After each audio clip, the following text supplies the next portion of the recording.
In the quiet town of Eldridge, nestled between rolling hills and a winding river that whispered secrets to the willows, lived a woman named Clara.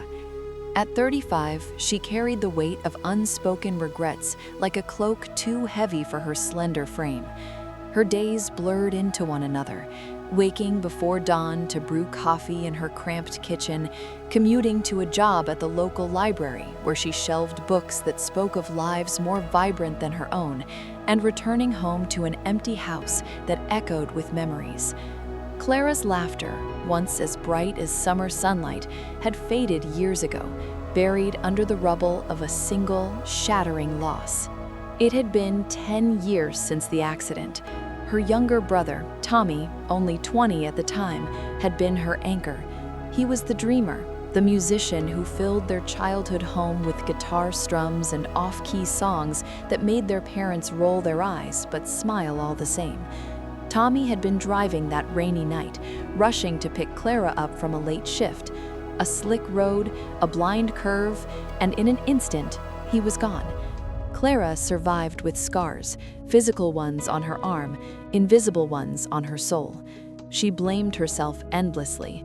If she hadn't called him, if she hadn't insisted on that extra hour at work, guilt became her constant companion, turning her heart into a fortress where joy dared not enter.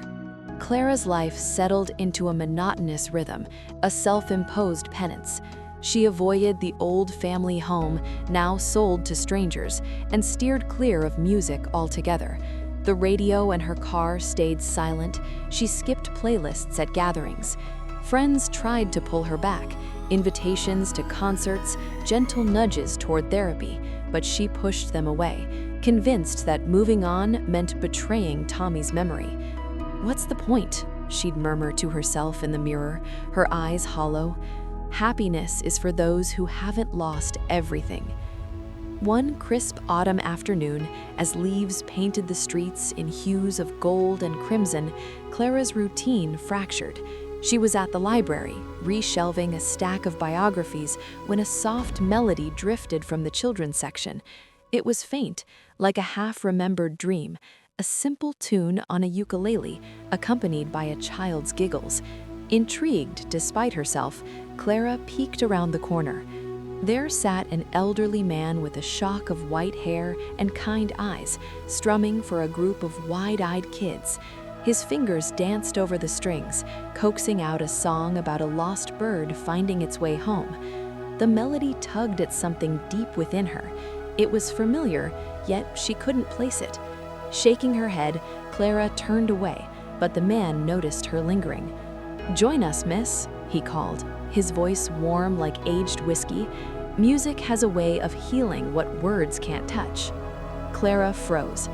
"No, thank you," she replied curtly, retreating to her desk, but the encounter lingered, a pebble in her shoe. That evening, as she walked home under a sky streaked with sunset, the tune replayed in her mind. Why did it stir her so? Sleep evaded her that night, replaced with fragments of memories, Tommy teaching her chords on his old guitar, their laughter echoing in the backyard. The next day, the man returned. His name was Elias, a retired music teacher who volunteered at the library to keep the spark alive in young hearts. Clara avoided him at first, but curiosity won. During her break, she approached. "That song yesterday, what was it?" Elias smiled, his eyes crinkling. "An old folk tune I adapted, The Wandering Soul. It's about finding peace after wandering lost." He paused, studying her. "You look like someone who's wandered a bit yourself." Clara bristled. "You don't know me." "True," he admitted, strumming softly, "but music knows us all. Want to try?" He offered the ukulele. She hesitated, then took it. Her fingers, stiff from disuse, fumbled the strings, but as she played a tentative note, a floodgate cracked open. Tears welled, unbidden. "My brother," she whispered. "He used to play like this." Elias nodded, no judgment in his gaze. Loss is a heavy tune, but it doesn't have to be the only one. Over the following weeks, Clara found herself drawn back to Elias. Their conversations started small, favorite songs, the rhythm of rain, but deepened. He shared his own story, a wife lost to illness decades ago, a son who drifted away in grief. "I almost gave up music too," he confessed one rainy afternoon as they sat in the library's quiet corner. "But then I realized honoring the dead means living fully, not just surviving." Clara absorbed his words like parched earth drinking rain. She began practicing at home, dusting off Tommy's old guitar hidden in the attic. The notes were clumsy at first, laced with sorrow, but they brought release. Emotions she'd bottled up poured out, anger at the unfairness, longing for what was lost. One evening, she even sang, her voice cracking but true. As winter approached, Eldridge prepared for its annual festival, a celebration of lights, music, and community. Elias urged Clara to perform. "Just one song," he said, "for yourself, if not for anyone else." Terrified, she agreed. Rehearsals became a ritual, Elias guiding her, sharing techniques Tommy might have loved. Clara chose "The Wandering Soul," infusing it with her own lyrics about a sister finding her brother's echo in the wind.